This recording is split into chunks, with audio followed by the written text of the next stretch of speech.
প্রিয় দর্শক মণ্ডলী, আসসালামু আলাইকুম রহমতুল্লাহি ওবরকাতু। যারা দেশে এবং দেশের বাইরে আছেন তাদের সবাইকে আজকের বিকালবেলায় সুস্বাগতম জানাচ্ছি। আপনারা দেখুন, যে সময় সারা দেশব্যাপী সারা বিশ্বব্যাপী বাংলাদেশকে রাসেল ভাইপার এসে পাগল করে দিচ্ছে, মানুষকে দিশাহারা বেদিশা হয়ে মানুষ ছুটছে রাসেল ভাইপারের কাছ থেকে বাঁচিবার জন্য। সেই সময়ে আমরা একটি সন্ধান পেলাম, জনাব মোহাম্মদ সুলতান আহমেদ।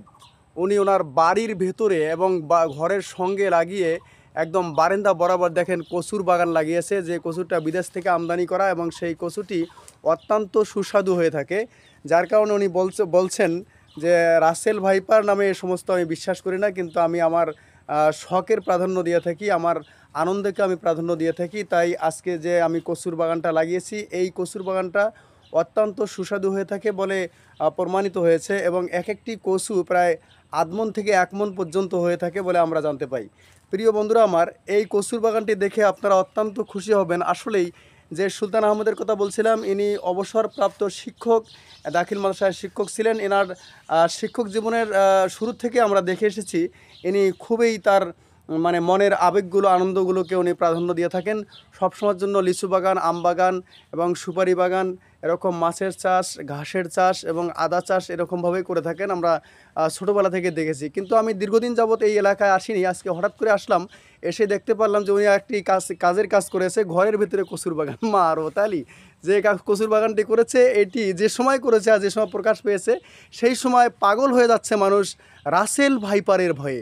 রাসেল ভাইপারের ভয়ে ওনার কাছে ভয় বলেই উনি মনে কিছুই মনে করতে পারেন না যে রাসেল ভাইপার বলতে কিছুই নেই। কারণ আমি রাসেল ভাইপারকে বিশ্বাসও করি না এবং রাসেল ভাইপারকে আমি প্রাধান্যও দিই না। তাই দেখুন কত সুন্দর একটি বাড়ি, যেই বাড়িটির একদম বারান্দার ভিতরে উনি কচুর বাগানটি সাজিয়েছেন।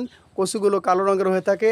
আপনাদের সবাইকে স্বাগত জানাবো। এই কচুর বাগানটি মাঝে সাঝে এসে দেখে যাবেন কচুগুলো কত সুন্দর।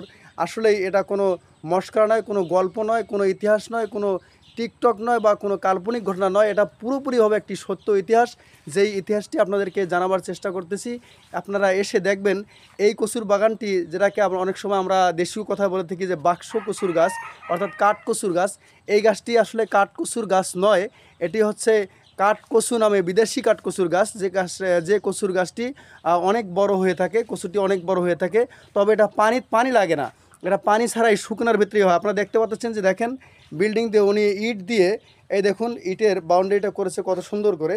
এই বাউন্ডারির ভিতরে উনি কচু লাগিয়েছেন, ইটের বাউন্ডারির ভিতরে কোনো পানি নাই, কোনো কিছু নেই, এবং শুধু শুকনার ভিতরেই এই কচুর বাগানটি করেছেন।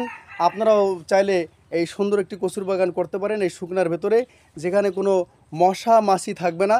যেরকম আমরা বগুড়ায় এরকম কচুর বাগান দেখতে গিয়েছিলাম, সেই কচুর বাগান দেখতে গিয়ে দেখেছি মশার কামড়ের জন্য শ্রমিকরা কাজ করতে পারে না। কিন্তু দেখুন রংপুরের এটা একটা অত্যন্ত সুন্দর ইতিহাস, যেখানে শুকনার ভেতরে কচুর বাগান, কোনো ধরনের মশা মাছি কিছুই নেই।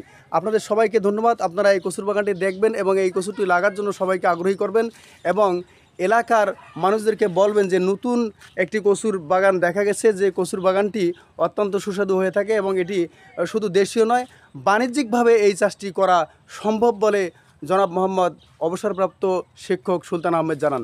আসসালামু আলাইকুম রহমতুল্লাহি ওয়া বারাকাতুহু।